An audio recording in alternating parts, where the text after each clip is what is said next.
La literatura griega se divide en tres grandes etapas.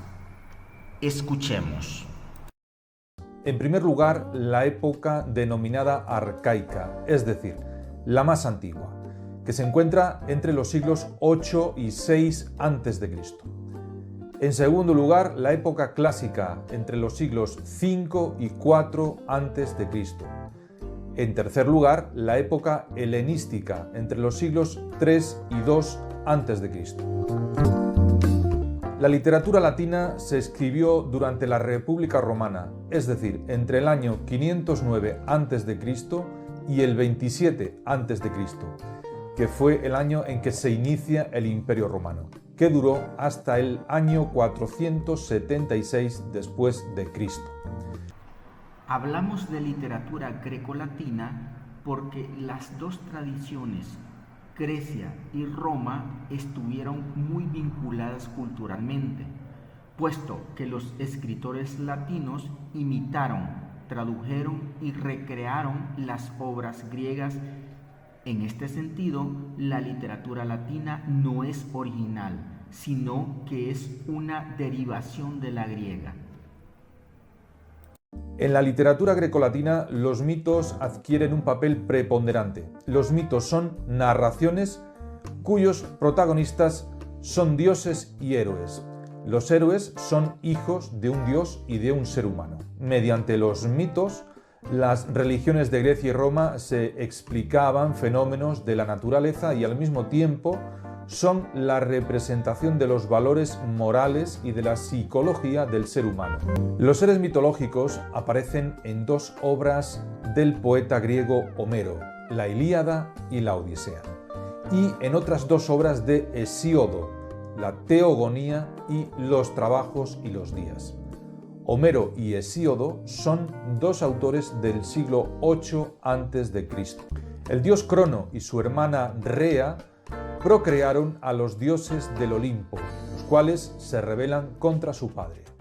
Crono era hijo de Urano, que representa al cielo, y de Gea, que representa a la tierra.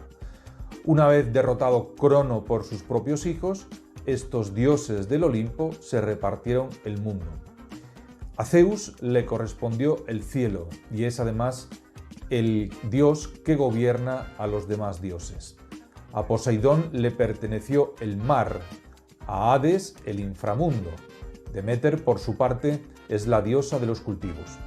Entre esos dioses está además Hera, la esposa de Zeus y madre de Hefesto y Ares.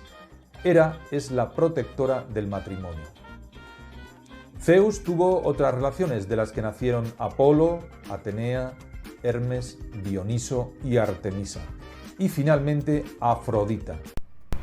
La literatura clásica griega es considerada por el canon la más importante de esta época. La definiremos como la primera corriente de la literatura universal, la cual se desarrolló en Occidente, en Grecia y Roma durante la Edad Antigua. Se le llamó cultura minoica en honor al rey Minos. A Minos se le deben las magníficas constituciones cretenses y el gran desarrollo económico y social que gozaron los minoicos. Por eso podemos suponer que haya vivido durante el denominado período minoico medio, entre los años 1750 y 1580 a.C. Como lo que estamos viendo es un poquito de mitología, ¿quiénes pertenecieron a esta cultura? Los protagonistas son héroes, las acciones están determinadas por el honor, como es de la Ilíada y de la Odisea de Homero. Las escenas de ambas obras están tipificadas de bodas y funerales. Ahora, ¿qué diferencias podemos mencionar entre estas dos obras? La Ilíada es más larga y antigua que la Odisea. Ambas requieren conocimientos mitológicos previos, pero en la Ilíada son indispensables y en la Odisea no lo son. La Ilíada se basa en un antecedente histórico, como es la guerra de Troya. La Odisea carece de ese antecedente. De todos modos, el tema no es original de Homero, pues sus orígenes son orientales. El relato del retorno de un héroe que tarda mucho en volver a su casa es muy común en la literatura antigua. Durante esta época, en Atenas había una celebración religiosa muy importante en honor al dios Dionisio, que se le consideraba como el dios de la vida y del vino. Fue en esta época donde empezaron a realizarse las primeras presentaciones de lo que más tarde se convertiría en el género dramático. La forma de representación era a través de coros de hombres disfrazados de sátiros o machos cabríos, llamados así por un lugar denominado Tragodoi. De ahí la tragedia, cantaban y bailaban frenéticamente. Tespis, en el año 525 a.C., llevó a escena sus primeras representaciones trágicas, en las que un actor y un coro dialogaban y cantaban escenificando episodios míticos. Su fundador fue Tespis y las primeras representaciones fueron tragedias. ¿Quiénes fueron los representantes del teatro griego? Esquilo, Sófocles, Eurípides.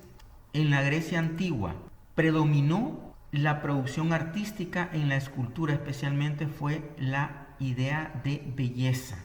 Como les mencioné anteriormente, Tespis fue un dramaturgo griego del siglo VI a.C.